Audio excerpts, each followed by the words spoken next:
Muy buenos días, tardes, noches, no sé en qué hora la estoy viendo. Mi nombre es Alexia Snay Sánchez Miranda y vengo a hablar de un tema muy importante en la odontología, el cual es el nervio trigémino. Perdón si escucho música de fondo, es que mi mamá está trapeando y pues... José. Lo que un día fue, no será. Y pues bueno, el nervio trigémino o nervio trigeminal, también conocido como quinto par craneal, es un nervio craneal mixto, o sea que cuenta con una porción sensitiva y una porción motora. El origen real es en el puente, tiene 4 núcleos, un motor y 3 sensitivos. Y su origen aparente es en el ganglio de Gasser o semilunar.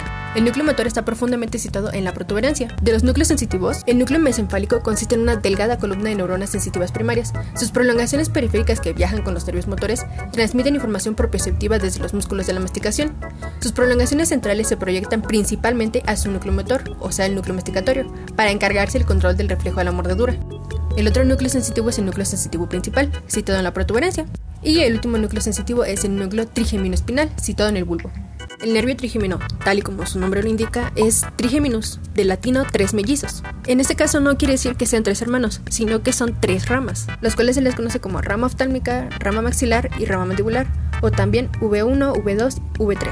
El nervio oftálmico o de Willis es una prolongación nerviosa puramente sensitiva. El nervio se origina justo en la región anterior y medial del ganglio del nervio trigémino y llega a la órbita por la pared externa del seno cavernoso, después de haber dado su ramo tentorial sensitivo, o nervio recurrente Arnold, para finalmente dividirse en 3 ramas, las cuales penetran en la órbita por la hendidura esfenoidal.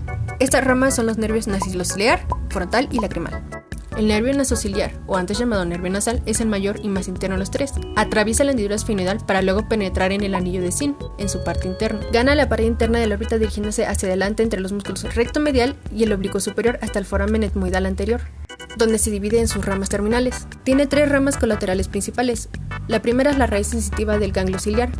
La segunda son los nervios ciliares largos, en número de 2, 3 o 4, que se unen en el grupo de los nervios ciliares cortos salidos por el ganglio ciliar. Y el tercero es el nervio etmoidal, que se produce en el foramen etmoidal posterior antes del agujero orbitario interno posterior y termina inervando la mucosa del seno esfenoidal y las celdas etmoidales posteriores. Sus ramas terminales son 2, la infratrochlear o nasal externa, que se distribuye por la región palpebral interna, en las vías lacrimales y en la piel de la parte superior del dorso de la nariz. Y la segunda es la etmoidea anterior o nasal interna, que a nivel del foramen del mismo nombre penetra la cavidad craneal y luego en las fosas nasales a través de la lámina cribosa del etmoides. Se distribuye en la parte anterior de las cavidades nasales por 2 ramos, uno medial para el tabique y otro lateral para la pared externa de las fosas nasales y la piel del lóbulo de la nariz. ¡Ostras! Pero qué cansado es esto. El nervio frontal penetra la órbita por la hendidura esfenoidal y se divide en 2 ramos.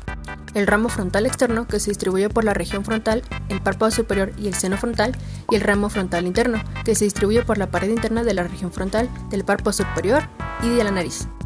Las 2 ramas se llaman nervio supratrochlear y supraorbitario, e inervan la conjuntiva, el seno frontal y la parte central y medial del párpado superior, la frente, la piel de la base de la nariz. Y el nervio lagrimal, el cual penetra la órbita por la parte más externa de la hendidura esfenoidal, sigue la pared externa de la órbita por encima del músculo recto lateral, se anatosma con el nervio patético y con un filete del nervio maxilar superior, o sea el ramo orbitario, y termina en la glándula lagrimal, la sien y en el párpado superior. Ahora sí, con la rama maxilar. El rama o nervio maxilar o V2, este recibe la información sensitiva de la durada madre de la fosa craneal media y anterior, de la nasofaringe, el maxilar, la cavidad nasal, los dientes del maxilar superior y la piel que recubre el párpado inferior, la mejilla, el labio superior y la zona lateral de la nariz. Desde el ganglio de Gasser sale y atraviesa el foramen o agujero redondo mayor. Esto a fin de que pase hacia la zona pterigomaxilar y de esta forma se distribuye hacia el párpado inferior y además a la mejilla, nariz, labio superior, dientes superiores, mucosa nasal, paladar, techo faringe, senos maxilares etmoidal y esfenoidal.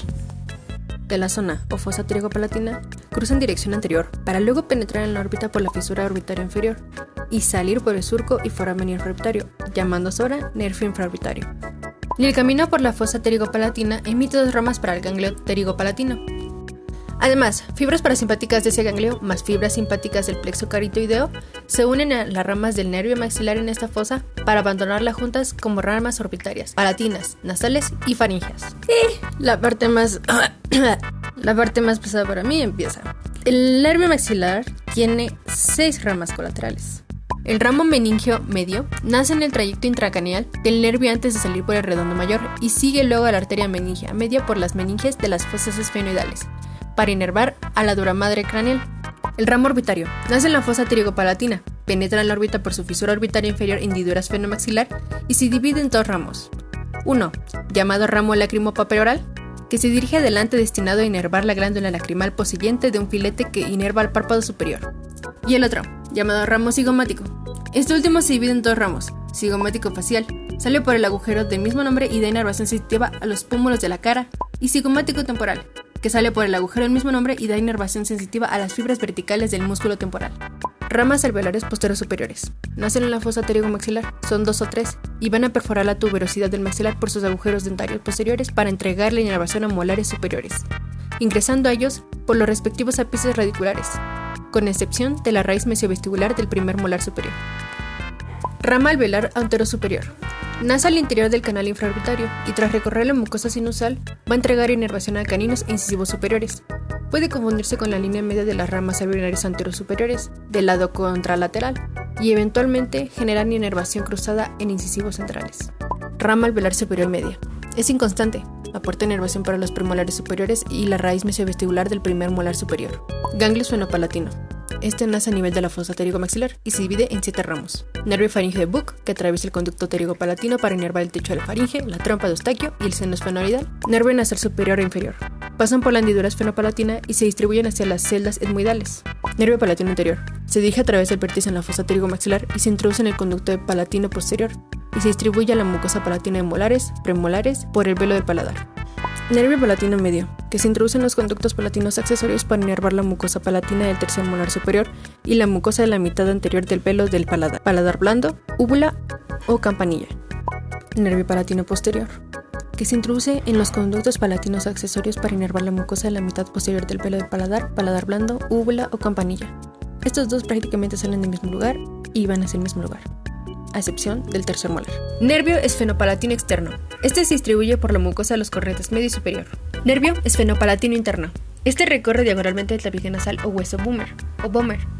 Desciende por este y se dirige por el piso de las fosas nasales para ingresar por el agujero nasopalatino, donde se anatomizará con el nervio esfenopalatino interno del lado opuesto para formar el nervio nasopalatino, donde inervan a la mucosa palatina incisiva y caninos superiores. La rama maxilar solo tiene una rama terminal, la cual es el nervio infraorbitario, el cual atraviesa el agujero infraorbitario para convertirse en un nervio cruciforme, o sea, en forma de penacho.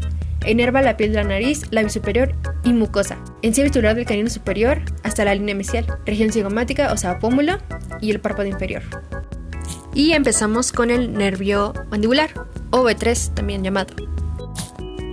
El nervio mandibular es un nervio tipo mixto. Este nace del ganglio gáser en la fosa craneal media como un nervio sensitivo.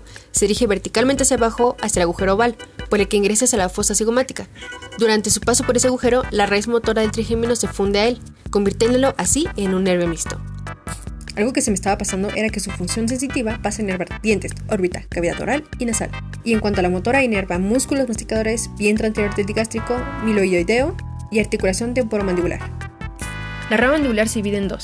La parte anterior, que es la más pequeña, principalmente motora, con un ramo sensitivo, el cual es el bucal. Y de esa rama anterior se divide en masentérico, temporal profundo anterior y posterior, pterygoideo medial, pterygoideo lateral y bucal. Y la división posterior, la cual es la más grande, principalmente sensitiva, con un ramo motor, el cual es el nervio miloioideo, y sus ramas son auriculotemporal, lingual, alveolar inferior y miloioideo. El ramo masentérico pasa lateralmente superior al músculo pterygoideo lateral. Se sitúa anterior a la articulación temporomandibular y posterior al tendón del músculo temporal. Cruza la escotadura mandibular con la arteria masentérica para inervar al músculo masentero. También proporciona un pequeño ramo para articulación temporomandibular. Temporales profundos anterior y posterior. Pasan superiores al músculo pterygoideo lateral entre el cráneo y el músculo temporal, mientras se hacen profundos al músculo para inervarlo. Pterygoideo medial. Penetra por la cara profunda del músculo. Pterygoideo lateral. Pasa hacia la cara profunda del músculo, a menudo se origina en el nervio bucal. Nervio o ramo bucal. Pasa anteriormente entre las dos cabezas del músculo pterygoideo lateral. Desciende inferiormente a lo largo de la porción inferior del músculo temporal para aparecer desde la profundidad en el borde anterior del músculo masentero. Inerva la piel que recubre el músculo bucinador, pasando antes a través de él para inervar la mucosa de revestimiento de su cara interna y la encía a lo largo de los molares mandibulares. En la división posterior, vamos con el ramo auriculotemporal. Normalmente se origina mediante dos raíces entre las que pasa la arteria meninge media y discurre temporalmente justo inferior del pterigoideo lateral y se continúa hacia el lado medial del cuello de la mandíbula. Luego gira superiormente con los vasos temporales superficiales entre la oreja y el cóndilo de la mandíbula profundo a la glándula parótida. Y a su salida de la glándula parótida asciende sobre el arco cigomático y se divide en ramos temporales superficiales. Ramo lingual. Este se sitúa inferior al músculo pterigoideo lateral y medial y anterior al nervio alveolar inferior. La cuerda del tímpano también se une a la pared posterior. El nervio lingual pasa entre el músculo pterigoideo medial y la rama de la mandíbula de manera oblicua para entrar en la cavidad bucal, rodeado por el músculo constrictor superior de la faringe, el pterigoideo medial y la mandíbula. Inerva la mucosa de los 2/3 posteriores de la lengua y la encía lingual de los dientes mandibulares. Nervio alveolar inferior. El ramo más grueso del nervio mandibular. Desciende inferiormente siguiendo la arteria alveolar inferior hasta el pterigoideo lateral y finalmente hasta el ligamento esfenomandibular y la rama de la mandíbula hasta que entra en el agujero mandibular. Inerva todos los dientes mandibulares y la encía anteriormente, desde los premolares hasta la línea media, por el ramo mentoniano. Y el nervio amiloideo. Este separa el nervio alveolar inferior inmediatamente desde que éste entra en el agujero mandibular. Desciende en un surco sobre el lado interno de la rama de la mandíbula hasta que alcanza la cara superficial del músculo amiloideo. Inerva el músculo amiloideo y el vientre anterior del músculo digástrico. Por último, me gustaría compartirles unos cuadros sacados del NETER o NETER de anatomía de cabeza y cuello para odontólogos. En este caso son de la edición 2, los cuales son las vías del nervio trigémino, tipos de fibras, núcleo sensitivo del trigémino, vía ascendente,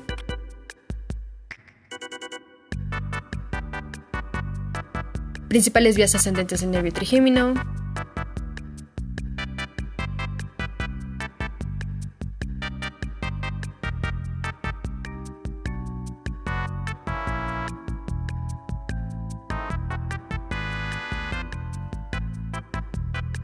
y propriocepción del nervio trigémino. Eso sería todo, muchas gracias por ver, espero haya servido de algo, cualquier estudiante de odontología que esté viendo esto, o si no lo borro, pero pues me tardé haciendo esto, entonces espero les sirva. De verdad, muchas gracias, espero tengan una linda mañana, tarde, noche, en la que sea la hora que estén viendo esto. Bye.